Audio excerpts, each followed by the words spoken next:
এই বৈষম্য বিরোধী ছাত্র আন্দোলনের কিছু কথা না বললেই নয়। 16-17 তারিখ থেকে সব জেলায় থেকে যখন প্রথম শুরু হয় আমার সন্তানের রাস্তায় নামে আমরা অনেক খুশি ছিলাম, কিন্তু সরকারের সুন্দর শাসকে সহ যারা প্রাণ দিয়েছিল তাদের ভিডিও ফুটে দেখে আমরা মা বাবা হিসেবে বিবেকবান মানুষ হিসেবে আমরা ঘরে বসে থাকতে পারিনি, আমরাও রাস্তায় নেমেছিলাম। সেইসব দিনগুলোর কথা কিভাবে ভুলে যাই জানি না, কখনো অত ভুলতে পারবো না। আজকে আমার স্বামী আরাফাত আবাসিক প্রকল্প আরাফাত গ্রুপ অফ ইন্ডাস্ট্রিজের চেয়ারম্যান, ওনার বিরুদ্ধে আজকে অনেক ষড়যন্ত্র, মিথ্যা মামলা, ভুয়া বিভিন্ন অভিযোগে তাকে অভিযুক্ত করা হয়েছে। এর প্রতিবাদ জানাচ্ছি আমি সাংবাদিক ভাইদের মাধ্যমে খুলনা প্রশাসন এবং সাধারণ মানুষ, খুলনা জনগণকে এই মেসেজটি দিতে চাই, তার সাথে এই অন্যায়ের বিরুদ্ধে আপনারা আমাদের পাশে থাকুন। আমাদেরকে বিভিন্নভাবে হয়রানি করা হচ্ছে, সম্মানহানি করা হচ্ছে আমাদের প্রতিষ্ঠানের এবং আজকে যদি 5 জুলাই 5 আগস্ট দেশ নতুনভাবে স্বাধীন না হতো, হয়তো আমাদের খুলনার মধ্যে একমাত্র আমাদেরই পরিবার, যারা পুরো পরিবার সহ আইনাল হয়েই থাকতাম। এই বৈষম্যের বিরুদ্ধে এই ছাত্র আন্দোলনে সবসময় সংযুক্ত থেকে আসলে কি আমরা বৈষম্যের উঠে যেতে পেরেছি? আমাদের মতো অনেক পরিবার নিষ্পেষিত হচ্ছে বিভিন্ন মামলায় হামলার মাধ্যমে।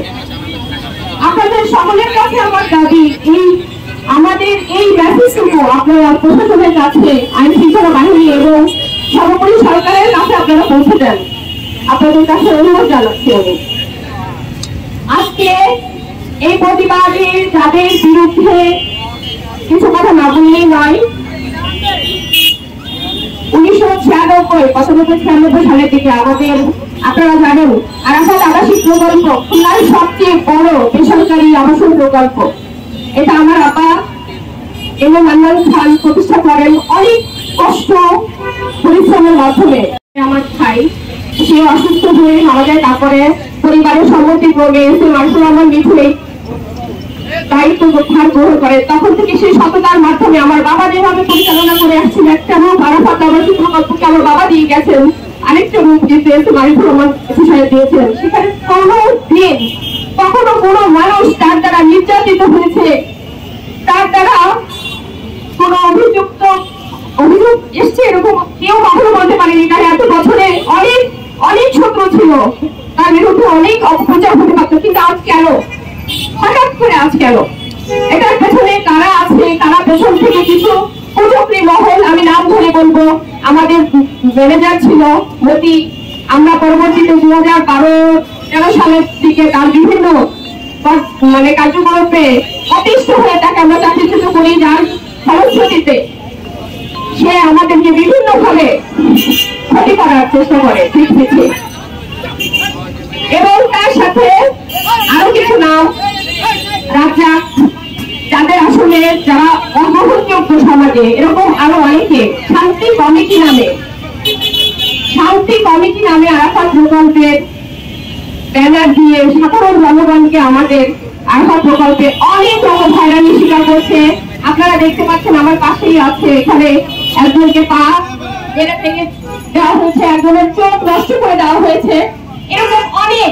এবং আমাদের যারা চাকরি করে, আমাদের স্টাফ, তাদেরকে বিভিন্ন ভাবে ভয় ভীতি দেখানোর মাধ্যমে আমাদেরকে প্রতিনিয়ত বিরক্ত ত্যক্ত করে যাচ্ছে। আসলে তার সহ্যের সীমা ছাড়িয়ে যাচ্ছে। মৃত্যুর পরে আমরা কতটা অসহনীয় যন্ত্রণায় প্রায় 6টি বছর টাকায় পালিয়েছিলাম, কি ধরনের দিন যাপন করেছি সে ছোট ছাড়া কেউ জানে না। আমার স্বামীকে অসংখ্যবার মামলা দেওয়া হয়েছে, কারাবরণ করতে হয়েছে তাকে। আমার সন্তানরা, আমি, আমাদের পারিবারিক জীবন, আমাদের সামরিক জীবন কিভাবে ব্যাহত হয়েছে সেটা আমরাই জানি। শুধু কোনদিন কাউকে বলতে আসিনি, ওটা আমাদেরই এক শুনে যাওয়ার বিষয় ছিল। সবসময় আমাদের যে স্বপ্ন খুলনাবাসীকে, আমাদের ব্যবসা প্রতিষ্ঠানে প্রায় 200 এরকম মানুষদের বিরুদ্ধে কেন এত ষড়যন্ত্র? অনেক আপনাদের মাধ্যমে আমি ধন্যবাদ।